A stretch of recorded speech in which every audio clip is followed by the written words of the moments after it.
Hey, good morning, everybody. It is June 7th. Good morning. Okay.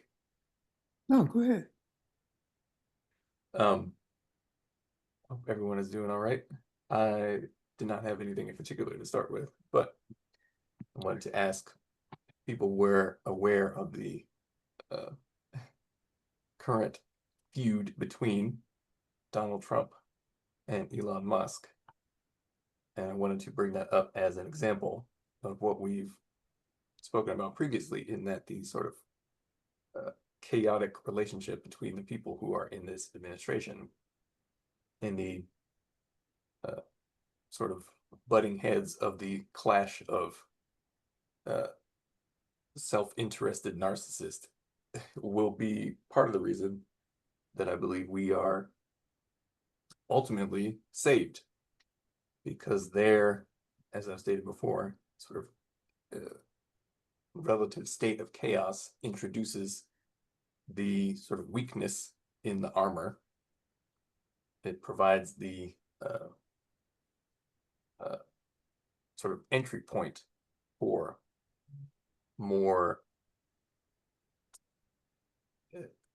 energy of a higher vibration, I should say, because in that chaos, the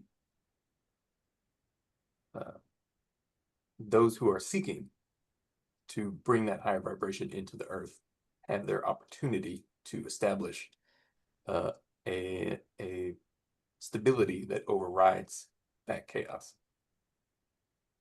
So I'm sure we'll see more fallout, not just between Donald Trump and Elon Musk, but that mindset, or those mindsets that they represent, uh, being more and more pushed out by the desires of people to bring a stable harmony to this environment that we find ourselves in.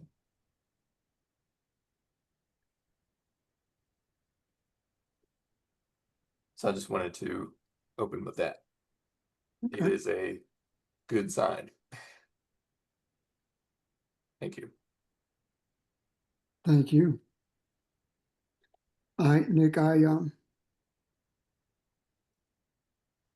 was looking at that this week, and some of the things that I saw involved with that is things are unraveling right before our eyes. In other words, we were talking about the dismantling of the government so something better could be built in its place, you remember? Well, um, right before our eyes, that has already been taking place. And I know for me, I had not really paid it any attention, right?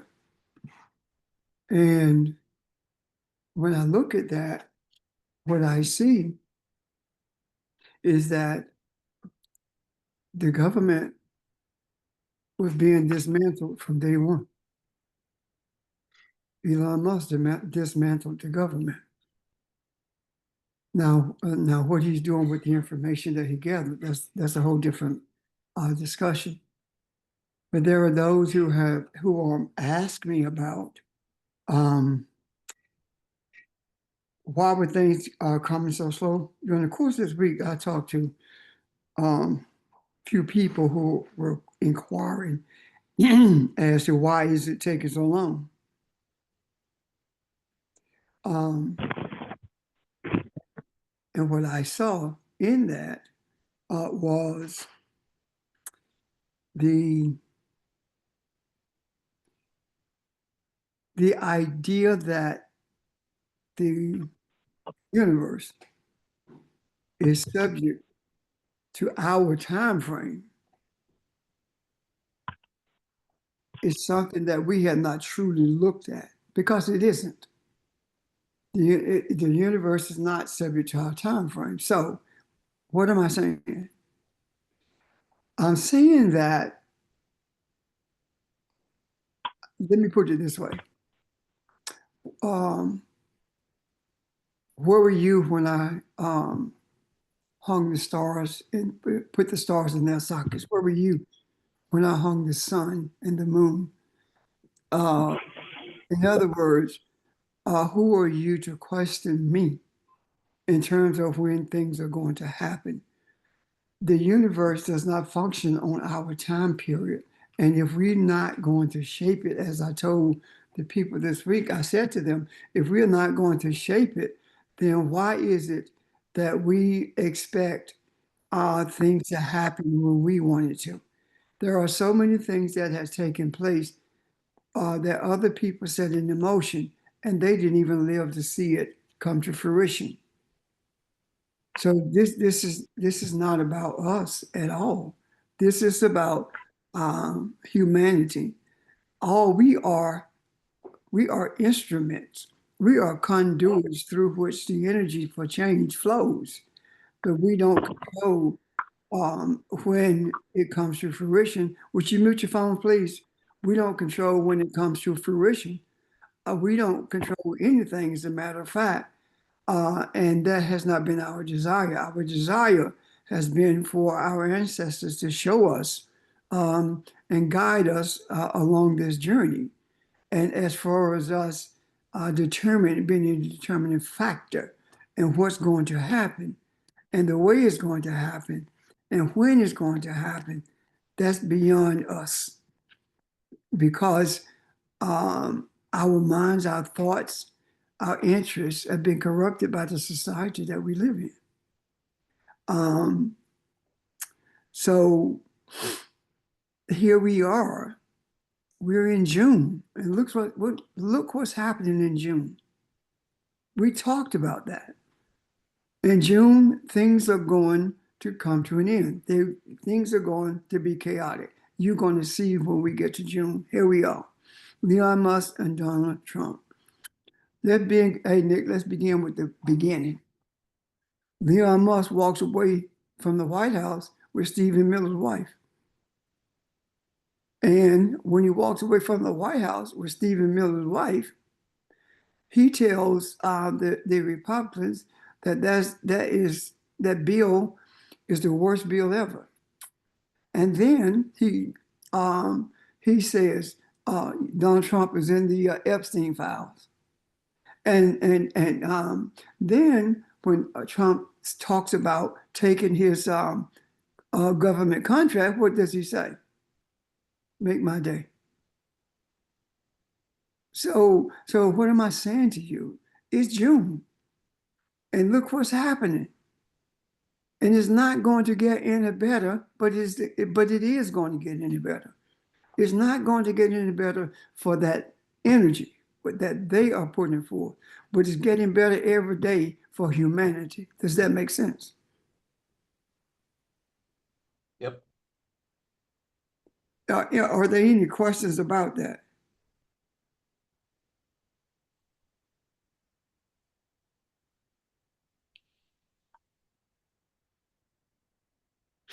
Um,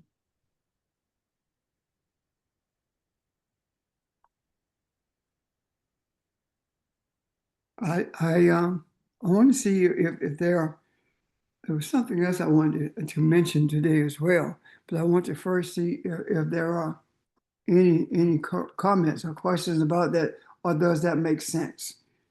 Because there are other things also. Um, Leonard Leo, Trump came down on him, and Leonard Leo is the one who gave Trump the judges that he wanted. Actually, he chose the judges for him, and in choosing the judges for him, what he actually did was chose judges who were going to support the oil industry. And I don't know whether Trump figured it out, which I doubt very seriously, but someone figured it out for him and told him. And he called Leonard Leo a sleazeball. And Leonard Leo actually is the power behind the judges that were selected in the country. So all of these things um, are coming into focus for us. And when we look at him and read the signs of the times, what we began to see is balance taking place. And also, what I'm seeing as well as I mentioned to you that when I had ordered some furniture, actually, and this guy helped delivered it, and he was a guy from the continent, and he said that the men wanted Trump to be elected because that means he will not pay them any attention because he didn't care anything about Africa. And sure enough, here we are. So all of these things that we have spoken of, that we have seen in the past, are coming to fruition. So the Creator is actually putting the puzzle together right before our eyes, and I think it would do us well to look beyond what is taking place and ask, why is it taking place? What is the outcome? And then we will see the not only dismantling of a government, but we will also see um, the building of a nation in the midst of all of this chaos. Questions, comments? Nick? Yeah. No, I very much agree. And I wanted to add that as far as the issue of feeling like you have to wait, um, we don't have to wait for. Yeah, can you speak a little louder? Oh, can you hear me better now? Yeah. So during anyone's process of knowing themselves, of spiritual development, of any kind of development, there is always the question of, when will I experience a certain thing? We speak about it in terms of society when we would see these changes. We also wonder about it individually, like when will I experience something in particular that I may have heard of, or that I want to, in terms of what it is possible to experience spiritually.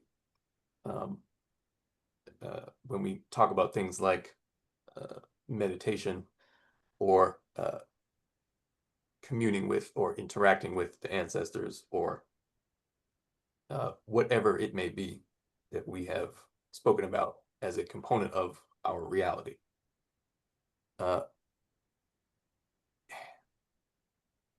Based on my experience and understanding, there isn't really any waiting that is taking place. It is more like it is entirely our own capacity to interface with what is deeply present within us and deal with what is there. And whether or not that what is there is preventing us from being able to be more aware of these spiritual things or not is the issue.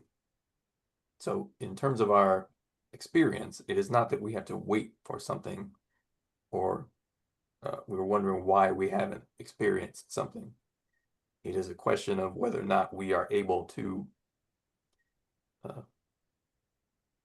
observe our own selves so that we become aware of what is, perhaps for lack of a better term, blocking our ability to experience those things that we believe we want to. So individually, oh, go ahead. Thank you. No, I was just saying I agree. Yeah. That is why I've said before, meditation is the key. But it is not only that we set aside time to meditate formally, quote unquote, which I need to be better at. but life itself is ultimately the meditation. When we can be aware of what we're thinking and doing, and not so much in an intellectual way, like we don't have to be like, oh, what am I thinking? What am I doing? Does it align with this or that? Rather, intuitively, we can be aware of our own selves and make a choice about how we want to respond, not only to, what we experience in our environment or people, but also how we respond to our own feelings as they arise within us. And that is the sort of uh, every single day waking meditative practice that also contributes to, and in many ways even more so, contributes to our spiritual evolution and the development of our ability to experience those things that we have spoken about. And I say that might contribute even more than quote unquote formal meditation, is because our habitual thoughts that we build up over the course of our life and experience uh, are much more sort of present within us than we realize. And those things, when addressed, can have a much more profound impact on our experience if we are able to do it in a sort of constant way. So to put that in other words, simply being aware of how we feel and think throughout the course of the day and choosing how to respond to our various states of feeling, choosing whether to let certain thoughts go, etc., choosing to seek the deeper source of whatever it is we're thinking and feeling within ourselves at all times is meditation. And it is building up that habit of seeking your own center and seeking a deeper place within yourself that is a huge catalyst for being able to experience things that you feel like you're waiting for. So I know I've spoken about the variety of experiences that I've had. And if you watch my YouTube channel, I just made, well, a little bit ago, an hour-long video related to experiences that I've had as a result of the way I've been able to develop my awareness. That is not a brag. That is just something that came instinctive to me because that is just part of my responsibility and role during this lifetime.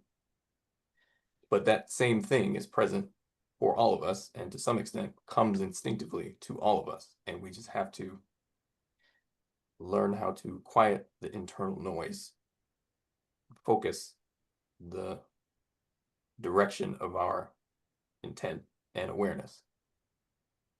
And then those things that we wish somebody would do for us, we realize we can do.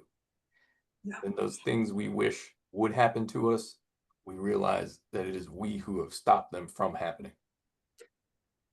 It is we who have stopped them from being experienced in an unconscious way because we did not know all the stuff within us that we need to harmonize, heal, and sharpen in terms of our awareness.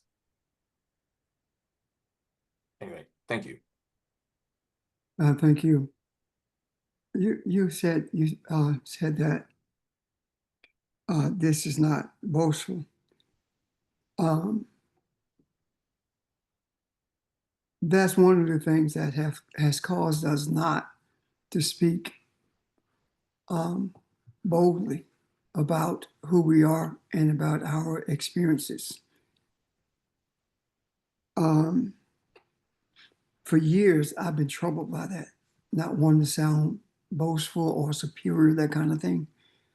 But I do believe that those words, or those are accusations rather, are purposely prone in this environment so that you don't share who you are. So I guess what I'm saying is that I understand their preference, and I'm trying my best to get away from having to preference things before I say them. in that manner, because I do believe that we have developed, or we have shown, or we have experienced a great deal of integrity amongst us. And if there's anyone who truly believes that when we make a statement about our experiences that we are boasting, then that's a problem. Not with the ones who was talking about who they are, what they experience, but that's a problem for whoever thinks or feels like you are boasting as opposed to being truthful and honest, because you can't do a YouTube channel about my experiences because you don't know what they are. Does that make sense? So I open myself, to any of you talking about your experiences, because they help us all. If there are no questions or comments, I want you to introduce something else. I have a quick question. So Um, I've been noticing that this thing about the Saharan dust is in the news a lot this past week. And I was seeing this thing on the Weather Channel where they said that the Saharan dust has a tendency to calm down things in terms of the weather. And I'm just wondering if there's a lot of chaotic energy in the world right now as a result of this new administration. So I'm wondering if that dust is kind of a sign for us to know that things will calm down or whatever. Anyway, that's my question. that's what I was going to introduce. What the dust. That was the thing I was going to bring up next, and I agree with you 100%. Though it was in the form of a question, I agree that it does bring calmness. And one of the other things in reference to that is, as long as the dust is moving, there cannot be a hurricane. I read that on one of the weather news flashes that came in regards to that it cannot be a hurricane. So if I take that and see it as the dust being able to calm the weather, it also calms us. And that calmness, I don't think it's so much for the calmness of those who are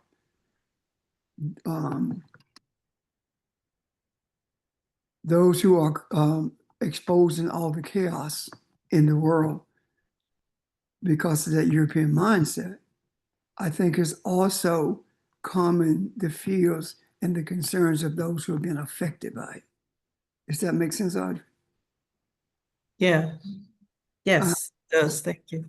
Thank you. I think that one of the reasons you don't see us in the streets is because of that calmness. And we're definitely being affected by it. We're just not allowing it to control our emotions or to push us to get in the streets like we once did. I don't see it only as dust, because when we look at the spiritual essence of who we are physically, we see that we mimic we are made from the dust of the universe as well as this earth. So I do believe that that is a physical representation / manifestation of our ancestors, that dust is. And this one is called the Godzilla dust, and because of the size of it, and because of the amount of area that it is covering. When you think about um, the size of it, and you think about uh, what 10 years ago, it would go straight to the Amazon, and now it comes to the southern portions of this country. So why did the shift? Why was the shift? Why did it shift? And why did it become more and more prominent in its existence? Because it's been doing this for hundreds of years. But the reason I do believe it became more prominent in our discussions is because it shows up in the southern portion of this country. And prior to that, if it does not touch, quote unquote, America, then America doesn't pay it any attention. And now that it has grabbed our attention, it has done that for a reason.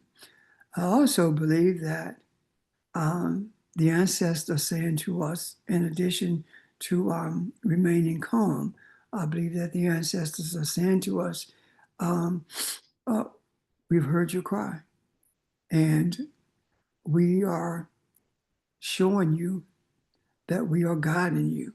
It actually came to all of our attention, really, and the reason it caught our attention is because it was the voice of the ancestors speaking loudly in a quiet way.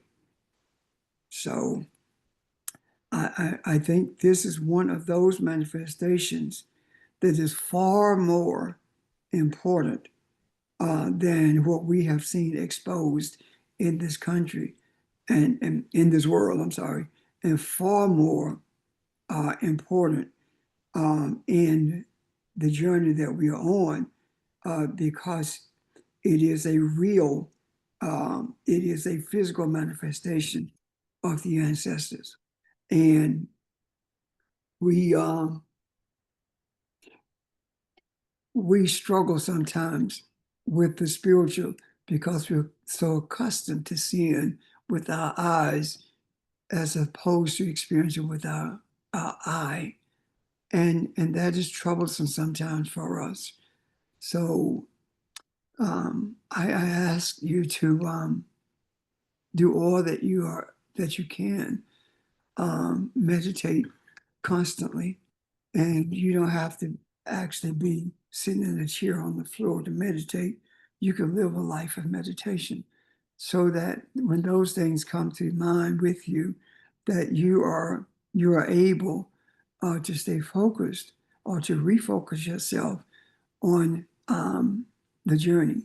And even if the journey is so complex to you that you don't feel like you can focus on it, focus on the guidance of the ancestors. Know who's guiding us on this journey. The idea of refocusing is very important, because we talk Saturday, Sunday, Monday. We have these discussions and we have these epiphanies, and we experience that they resonate with us. And when we are alone and things are taking place in our lives, it feels as though that which resonated from us is not hiding, and we need to search ourselves for it. And that causes us to begin to raise questions about, am I really who I say I am? Or how do I hold on to who I am? Those kinds of things. However, if we just simply focus on the reality that everything that we do is under the authority of the universe itself. And we are not going to see everything before it happens, or anything for that matter sometimes. But the main thing is this: we cannot allow our minds to process spiritual things for us, because our minds are so earthbound, our minds are so filled with earth consciousness, until it's difficult for us to process spiritual things with it. Allow the processing of spiritual things to come through your soul. In other words, when you hear from the Creator, it's not necessarily an audible hearing, it is a feeling, it is an experience.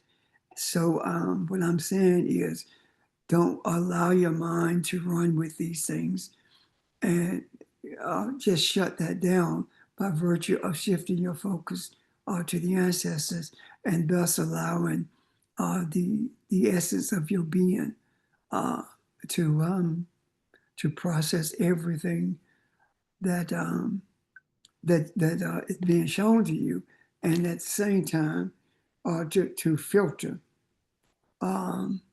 those things of this, those repressive, oppressive thoughts, filter them out of your mind so that you can function spiritually pretty much at all times. I'm done. Questions, comments? Yeah, good morning, everyone. Yes, I'm sorry, go ahead, I'll yield. Go ahead. thank you, George. This is Barbara. Pastor, can you discuss, please, what I mentioned at some point about, even though the dust storms seem to be a calming kind of, enveloping kind of thing from a spiritual perspective, that they do not prevent those tornadoes from continuing to rip through the north, the Midwest, and a lot of states that predominantly supported Trump. And so those folk are still dealing with the chaos surrounding that energy, and it's making them more frustrated and angry, and hopefully helping them to, quote unquote, see the light. Yes. Someone just sent a message to me based on speaking to that. This dust being a stabilizer, bringing stability to whom, I ask. When you think about the stability that it brings, think about also the primary focus of the ancestors in traveling with this dust. Think about where it is focused. The southern states of this country, the islands in the Caribbean, and South America. So why is that the focus? Could it possibly be the focus because of enslavement and the treatment of the African enslaved persons in these places? I do believe that the stability, the calmness, just as it calms hurricanes, I do believe that it calms the hurricanes in our minds, in our souls. I believe that it will bring calmness to it if we allow it to. I do also believe that one of the reasons that it has traveled to South America so frequently and been paid attention to them more so than here until recently is because if you look at the history of the enslavement in South America, it was dealt with differently than it was in this country, especially after enslavement was brought to an end in South America. And what I mean by that is in places like Brazil, they encourage what they call interracial relationships because the effort was to lighten up Africans, to quote unquote breed Africans out of existence in South America, and that in itself was more detrimental than what happened to us in this country. I would rather be lynched than to be a part of breeding the essence of my people out of existence. So I believe that now that the tip of the spear in terms of restoration for mankind is discussing and experiencing the ancestors through this mighty move of dust from West Africa. I believe that we are being reminded, we are being energized, we are being shown how to maintain the existence of African centricity at the same time maintaining a deep love for humanity at large. It also brings such a calmness until it awakens things in us that has been asleep for quite some time. And that is an awakening of loving kindness instead of the anger that we've had towards that European mindset, instead of the frustration that we've had towards this European mindset, as well as the feeling that nothing is going to change because every time we take one step forward, we are pushed 10 steps backwards. All of that is being purged from us by virtue of this calmness that the ancestors have brought and is bringing to us on a continuous basis. I also believe with everything in me that the primary force for loving, to bring humanity to a place of loving kindness takes place, it's experienced rather. This primary force is experienced on Saturday, Sunday, and Monday.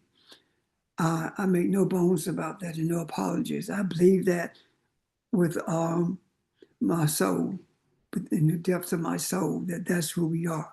And I do also believe that there are those on earth who are doing things, moving in that direction.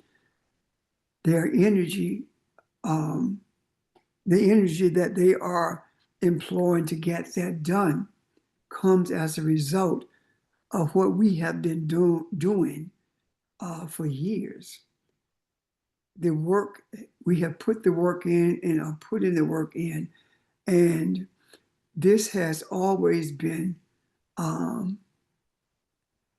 a space that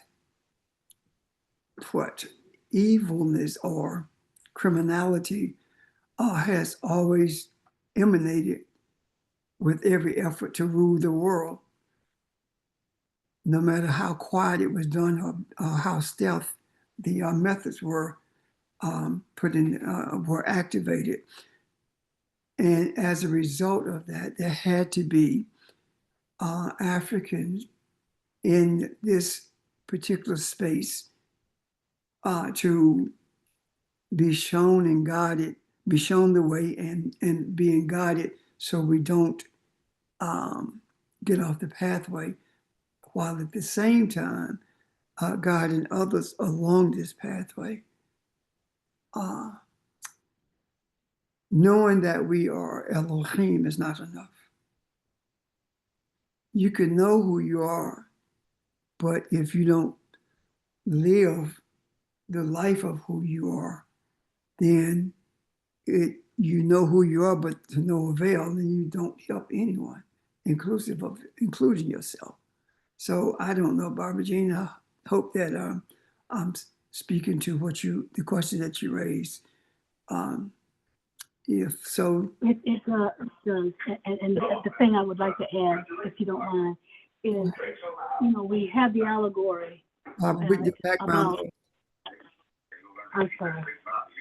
We have the allegory about walking on water and peace in the midst of the storm, but there's absolutely nothing that increases our knowing of self like the experiences. And so this is one of those experiences where in the midst of the waves that are overtaking so many, we can still have peace in the midst of it all. Thank you. Can I speak to that, please? Yeah. George, I apologize. I just want to answer something that was said here. This quite Bob's question.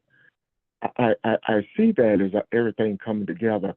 Even what Nick said comes into this about meditation. Just as a supposition, I've always wondered, how can you make something out of the dust? Dust has no water in it. Dust doesn't stick together. It flies around. It's never stable. Maybe this is a metaphor to show us what we were intended to be. You are the African, and you are in a land that you have absorbed all of the what's the word I'm looking for? The consciousness of the European out of America. You see what you're fighting against, but you lack the strength of a Kevlon. So the strength of a Kevlon comes in as dust, and you receive it by your meditations. You become one with the consciousness that you originally had, that will overtake everything else that you see with your eyes. So the meditations that Nick was talking about, and the focusing is extremely important, but not so much that you get frustrated that you can't get the evilness or the adversarial thoughts out. The adversarial thoughts are necessary, but to focus on the ancestors is also necessary, and the ancestors are seen in the dust. Your spirit is not supposed to be stable in a way that if you were made of dirt and water, you would be stable because you couldn't move. But you are spirit, and you are like the John chapter 3. How can a man, be born again? And how can he? You are like the dust. No one knows where you're coming from or where you're going, and that is what's being added to us. And that is what we're seeing. This is all, could it be, anyway, I guess what I'm asking, could it be that this is all spiritual? And the understanding of it is to recognize that we are headed in the right direction. This is no coincidence. And although we may not understand it all, just rejoice in who and where we are. thank you. Does that make sense? Yeah, I do believe that everything you said I agree with, in terms, especially the idea of the dust being a manifestation of who we are and how we move. I agree with that 100%. the very thing that it said these bodies were made from now is being embodied and mirrored by the ancestors as a reminder. And I think that what you just said was given to you by the ancestors for that explanation. Thank you. Any questions or comments about what's been said with Barb, Ron, or me? Yeah, good morning, everyone. Grand Rising, everyone. This is GC, and I just wanted to say that, thus far, in with regards to our conversation and the teachings, I truly appreciate, Nick, speaking about, the importance of being aware, or at the same time just being conscious in terms of our meditations. And thus far, I truly believe that a healing has transpired. I believe that an awareness in terms of us being able to appreciate our rituals or our meditations or our prayers.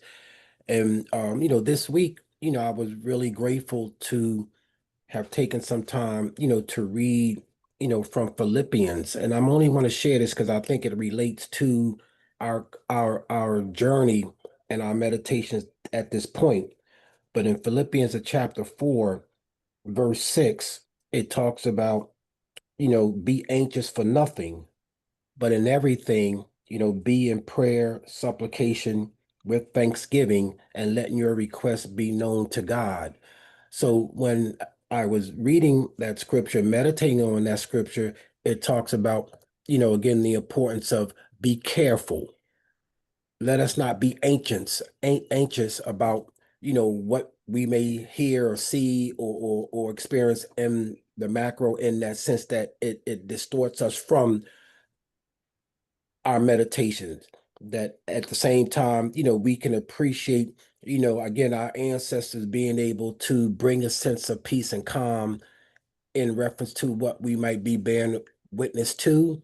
And so I think this morning, again, just being able to appreciate being still and knowing that, our ancestors are guiding us. And when you spoke of the dust, Pastor, we talk about, again, uh creators that we are, and again being able to give thanks, for the opportunity to be corporately together on our calls, Saturday, Sunday, and Monday. But I think that is more for that divine purpose, that is being made, being given to us. So I think that this morning again is just a time where I knew that scripture was kind of on my heart, because we don't have to be anxious about anything. We don't have to be troubled to the point where it takes us away from our true self, and knowing that we can bring healing, to humanity. And I think that this morning, as we started, that's what I sensed in terms of, like I say, Nick, speaking about, again, self-awareness, being aware in terms of those principles that we that guide us through our ancestors, and more importantly, being aware of social aspects of things. But again, I'm grateful, for the conversation this morning. I'm done. Thank you, sir. Appreciate that. May I add something, please? Sure. George, Yes. while you were talking, it was it reminded me that this is a meditation in itself. That scripture, the essence of that scripture, and it's reminding us about the not being anxious for anything, but by prayer, we are prayer. So putting ourselves in that state that we've all been talking about this morning in meditation, we remind ourselves of the presence of the deity that we are. So it's like we're. I'm not saying that there is not a Einstein, the one that is and was and ever shall be. That's not what I'm saying. But I'm saying that Einstein has given us that opportunity to understand the deity that we are. And so we can let ourselves know what's needed for us. It's just a reminder. Stay focused, stay in meditation, talk to the ancestors, and just be, and the answers will come. Thank you. And I appreciate that, Barbara. And it just again just made me think about, that scripture that talks about the effectual and fervent prayer.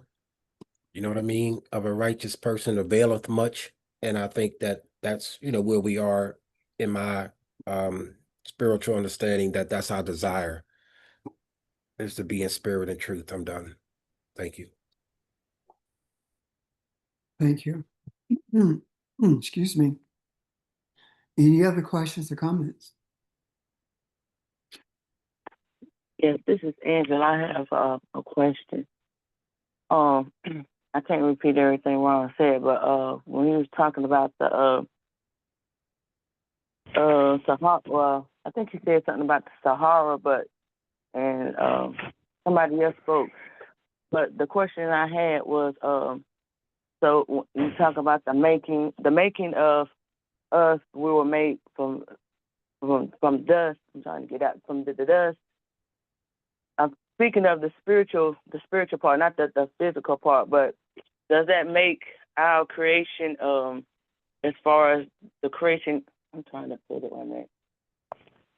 Because we look at the physical body as just being the physical body, but the making of man, and if you look at the Sahara Desert, the dust, and the making of us, that is it more deeper than spiritual essence than what we look at it, because we hold value to our spiritual body, but it's a deeper significance of the physical of how we were created. I'm trying to explain. I can't really explain it, but I understand what you're asking. Ron, did you get it? I think so, and if I hope this answers at least a little bit. You guys help me out here, but Angela, I don't think we have a clue yet as to who we are. We're just beginning to understand the spiritual essence of man, and I think the Sahara is just a reminder to us. If you look at the dust and all the sand there, you can't number that, and just like you can't number the ability that each and every one of us has in the spiritual world. We are meant to be, and on the word, I was trying to think of something other than stable, because stable sounds like something's out of control. And this is not something out of control, but we're not meant to sit still. Balance is not meant to sit still. It's meant to be creative, to move, and to quiet those storms that we talked about. Pastor talked about the sand, the relationship between the sand and the hurricane. Well, the first hurricanes that the sand calms is in you. As Nick was saying, you calm those storms, and then you are able to calm any and every storm, because they're all the same. And we recognize it dawned on me last night. I was in a pretty good mood, and I was thankful for who and what I am and where we are, and looking up some words and stuff in Job, and I was like, wow, I was real thankful. Then it hit me, because I said, thank you, Lord, and I thought, you know what, you're talking to you. I thank you. I thank you for being there, to be open to see who you are. I thank you, universe, for making me, opening me up and clearing my consciousness from this earthly values to something far more meaningful to man. So we're just beginning to scratch the surface of who we are, and this physical body just houses all of that, and these the battles that we have within are very necessary to get to that place. So I hope I answered a little bit anyway of what you're saying, and I'll stop talking and let somebody else speak to it. Thank you. May I add to that, Ron? Of course. Something triggered when you said that we don't have a clue as to who we are, right? Yes. We don't have a clue as to how we were created. When it talks about the dust, excuse me, and then we talk about the elements of this body.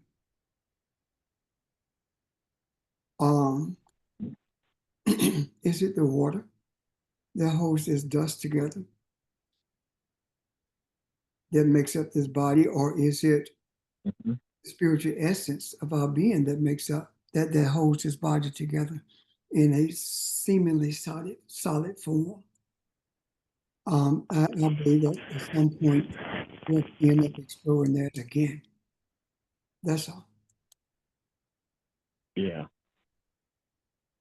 I mean, Well, creation is made of movement and rest, and as the sands blow, as you know, the essence of that that movement quiets itself, and it allows those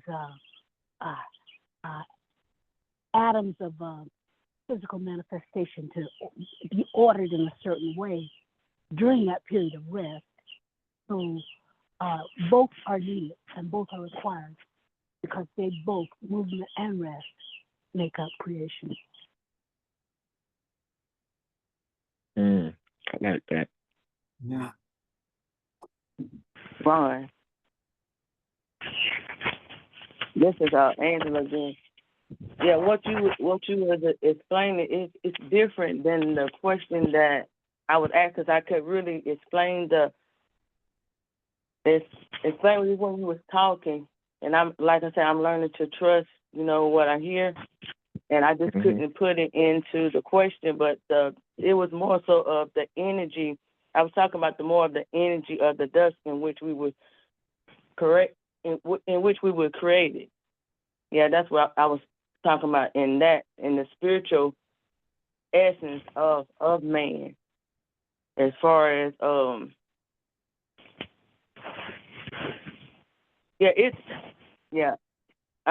I just wrote down that just came to me, so I just wrote down that part is the energy and the dust is which we created has more spiritual significance than what we thought.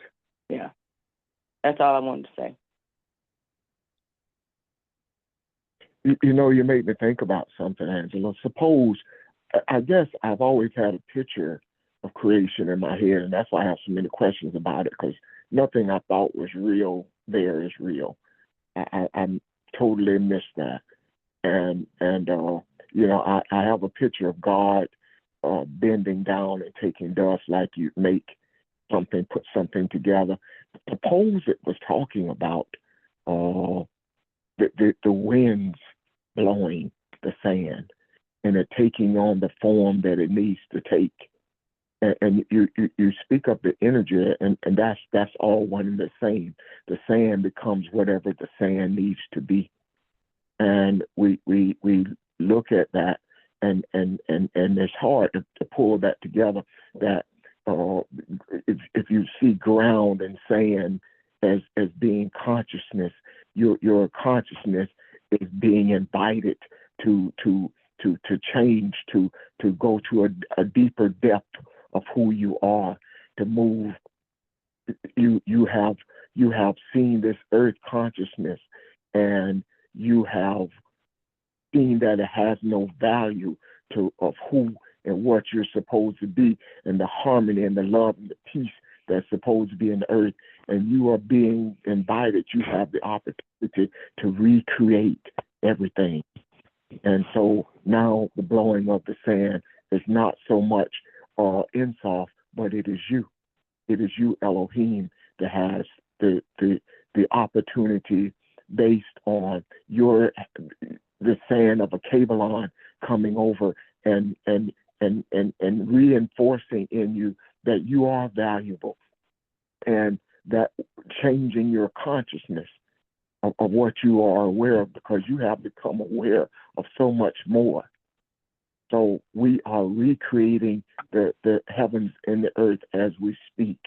And that is the energy that you speak of. With this born again, thing is real, but it's not like we think it is.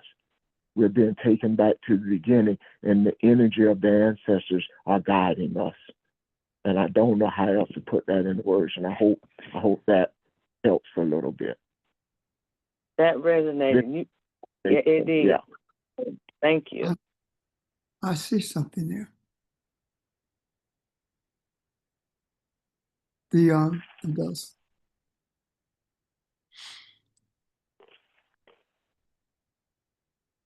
The father of nations, Abraham. The seed of nations of beings. Your seed shall exceed the dust or the particles of dust in the sand. Could that be speaking to? Well, I believe it's speaking to the consciousness of man seeking to find out who it is.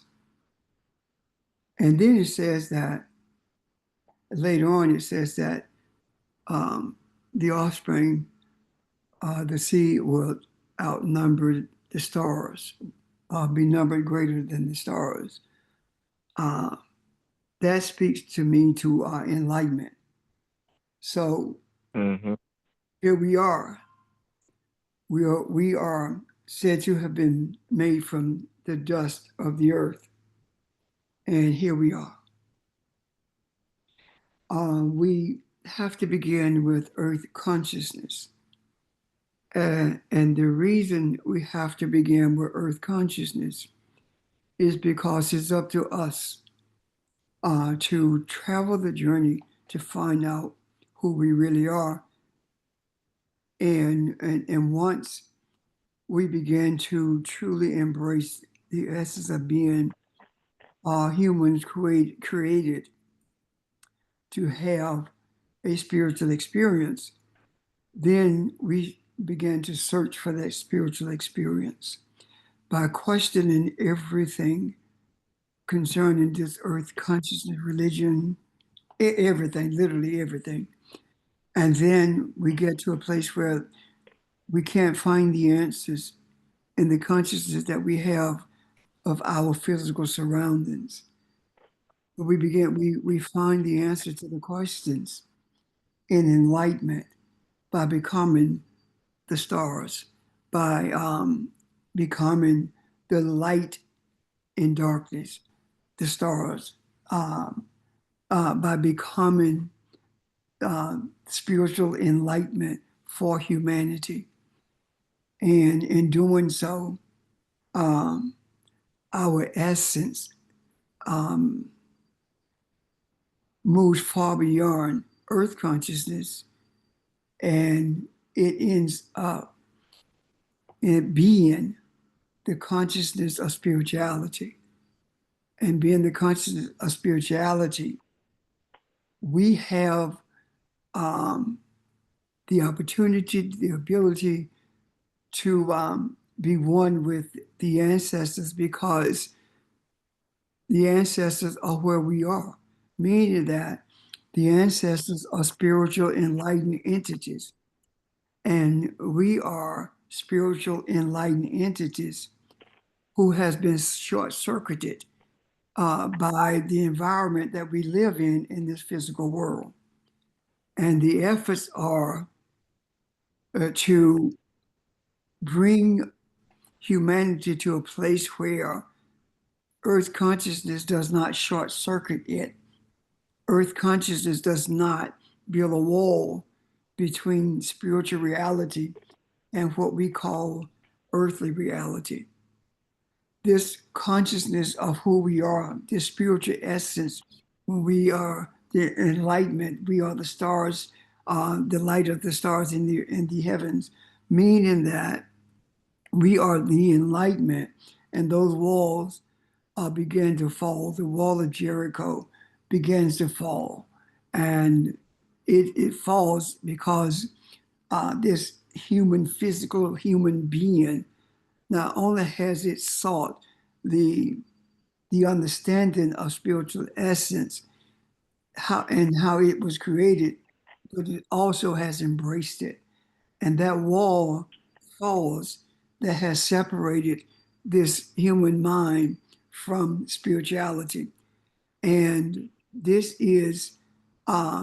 journey is a renewing of our mind, a rebirth of the mind that was from the beginning, meaning that the spiritual mind is being a spiritual its spiritual essence is being rebirthed, and this rebirth um, speaks to also a remembering of our journey from this earthly thoughts to the enlightened thoughts.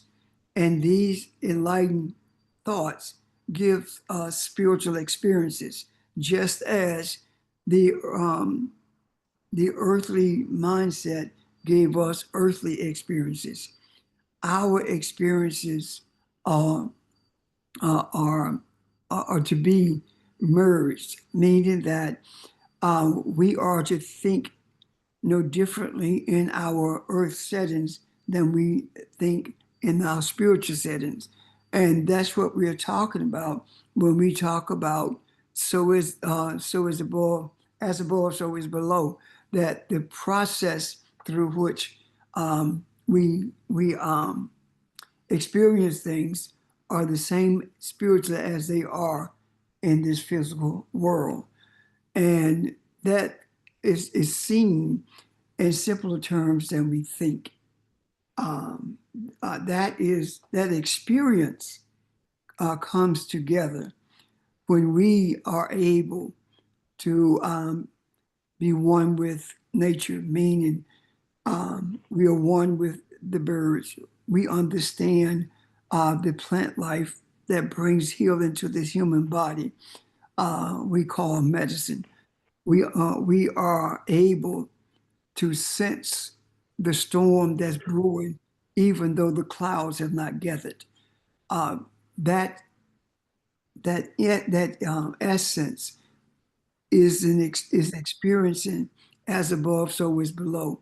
And with these experiences, what we see is the if you think about it, what we actually see is what is called naivete, meaning that those who are one with the universe, one with this earth, uh, has such a depth of love and kindness, such a grasp of it, until those who don't have a grasp of it, those who didn't have a grasp of it, and that is the European mindset, took that strength for weakness and captured the physical bodies and did everything to separate the physical bodies from the spiritual essence of the beings that they overcame with weaponry.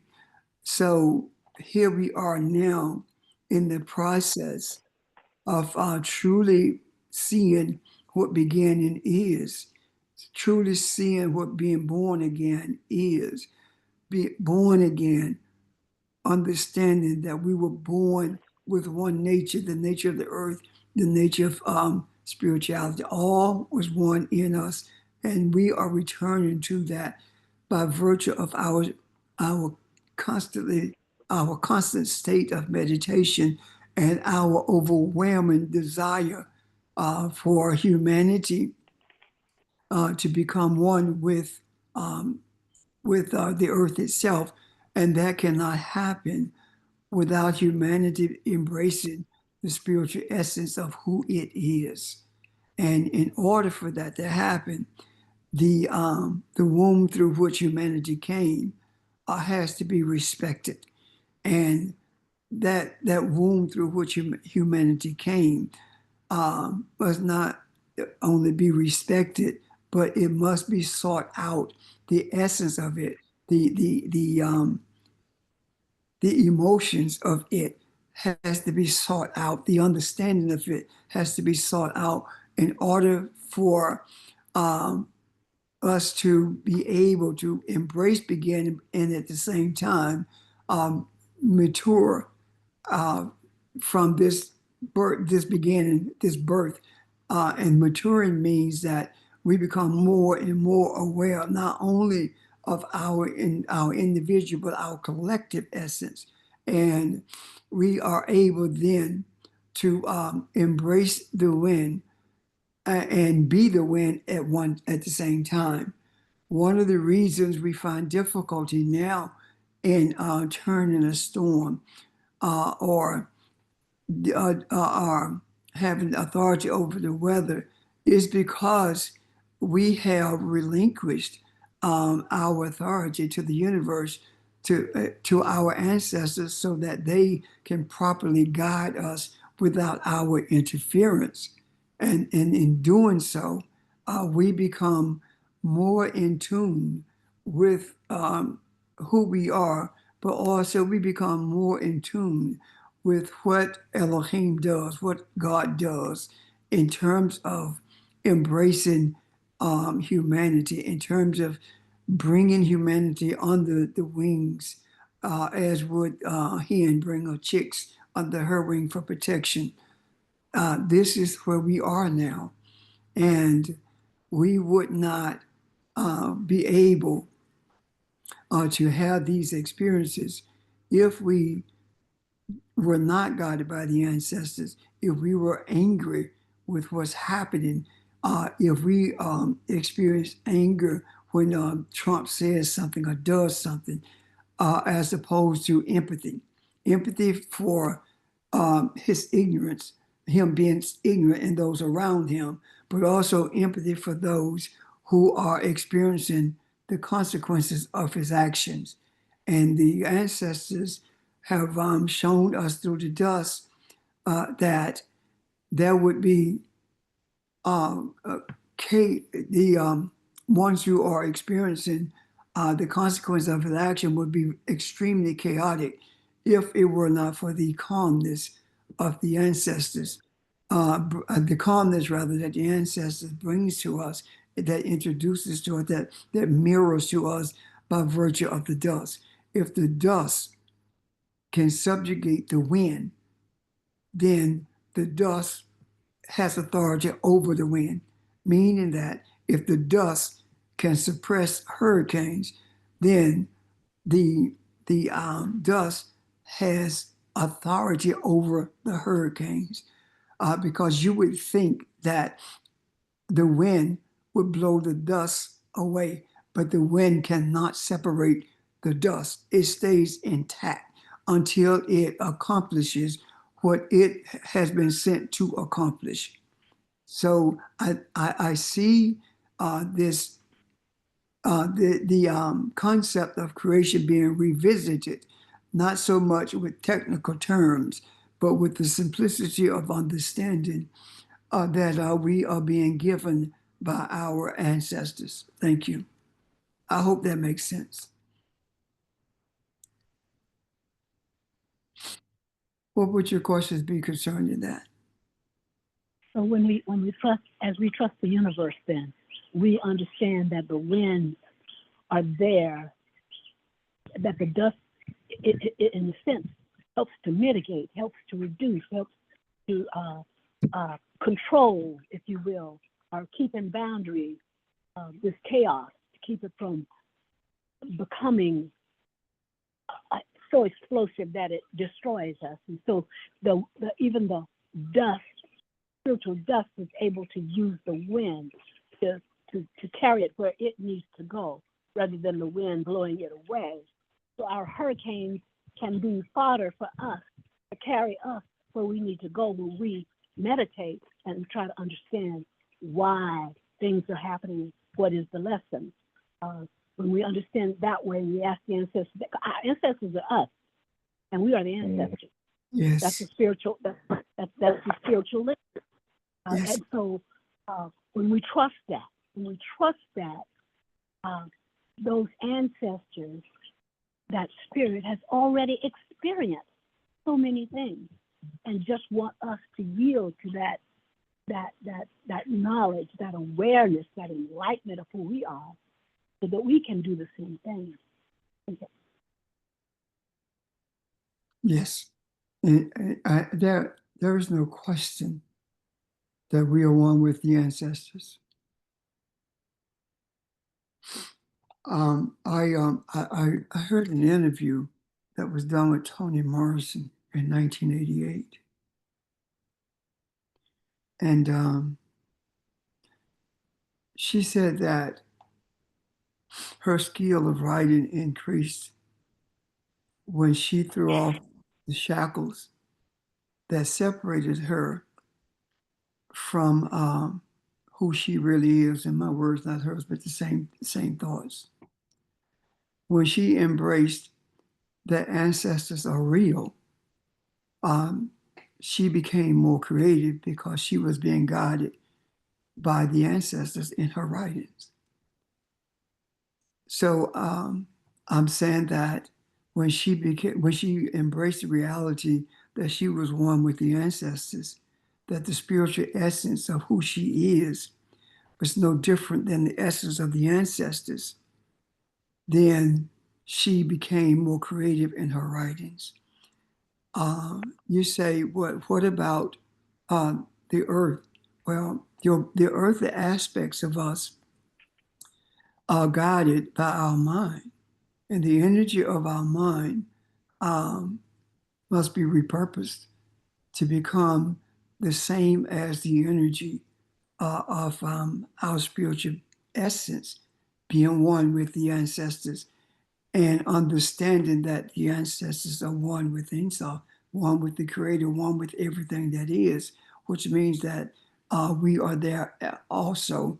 And the only thing that gives us pause when it comes to that is the way we have been taught to think. The things that we can't prove scientifically, we don't believe. However, if you look at water, water is a gas. And by virtue of it being a gas, it should not be on the ground. It should be floated in the air. So what keeps it there? The dust is traveling on the wind, as Barbara said, but the dust does not have the authority to separate it. How is it that a wind can carry dust without it being separated?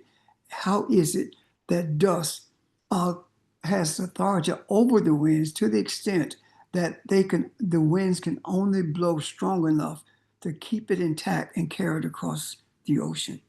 Those are not scientific things. Those are spiritual truths. I'm done. Thank you.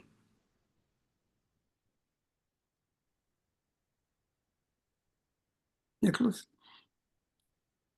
George?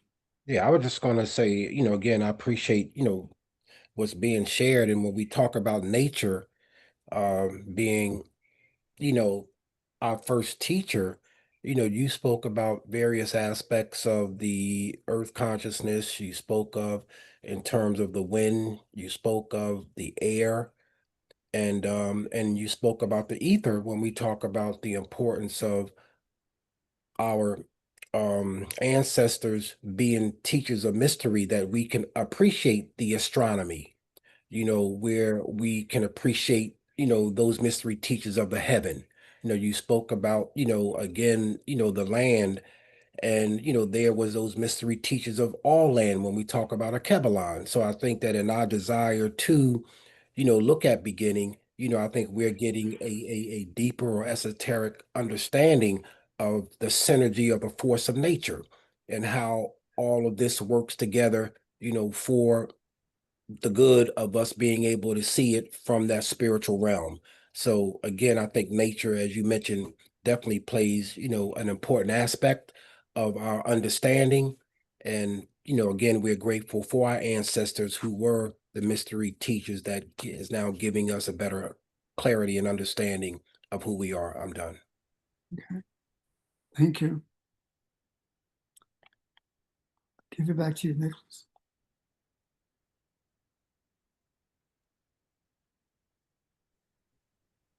Any questions? So the ability, well, our responsibility that we have to observe our own feelings and to make our lives a meditation is one we have to embrace in order to close the gap between what we think we want to be and what is. In terms of our own experience, in terms of what we see playing out in society, etc. Because as we accelerate our own growth and development and knowledge of self, we accelerate the influence we exert in the macro, which accelerates the things playing out in society that we want, or quote unquote want, that need to happen. So the universe very much has its own cycles to go through. The planet has its own cycles to go through. So there are things, as we were saying, that will happen, regardless of whether or not we do or do not facilitate. But the facilitation can make it happen more quickly, can make it happen more stably, which we very much want. Mm-hmm. So I think that is the attitude we should always have. You are always within your capacity to interface with spirit. The opportunity is present within you, and you don't have to look for it somewhere else outside of you.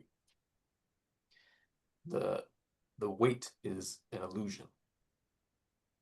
The wait, the WAIT, the time we think it takes for something to happen is an illusion.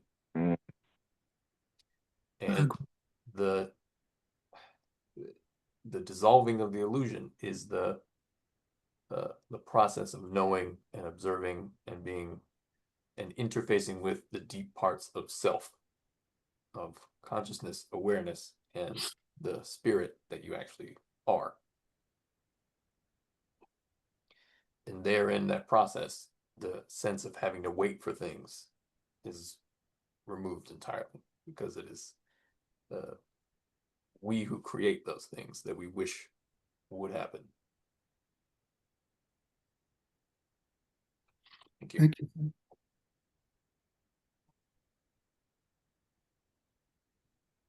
Any other questions or comments? We are the hindrance as well as the catalyst. Yes. Embracing, holding on to who we are. Everything that resonates, if it resonates, you don't understand it, but if it wasn't real, it would not have resonated, which means that when we talk about resonating, we're talking about the energy that is being experienced by the soul, by the spirit, by our essence. When it resonates, it means that we already knew it, but it has been covered up, and now it's being uncovered. Hold on to what resonates. Regardless of how difficult it may seem, know that it is not difficult at all.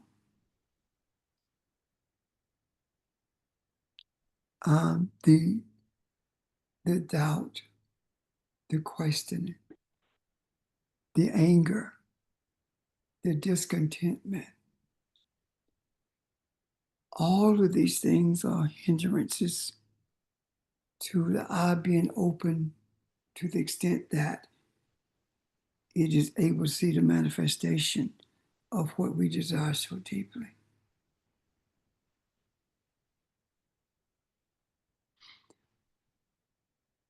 The scriptures talk about being angry and sin not. In other words, don't get all entangled in what you have been angry with. Don't allow it to entangle you to the point where you lose sight of the journey and lose sight of who you are. Think about it this way. If it were not for you, the chaos would not have been uncovered. So you uncovered the chaos. You are responsible for it. So understand the reason for the chaos. If you can't find the wound, you can't bring healing to it. Everything has been exposed for us to bring healing. So let's not be discontent with the exposure of the discontentment. Let us relish in it and reverence the idea, the reality that we have been granted privilege to know who we are, to embrace it, and to seek balance for humanity and not just for us as individuals. Because when you know who you are, when you embrace who you are, you're balanced. That's what balances you. That's what brings you in harmony with the universe, knowing and embracing who you are.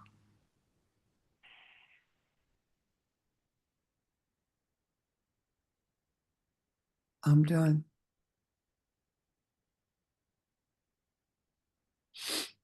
No questions, no comments. Okay.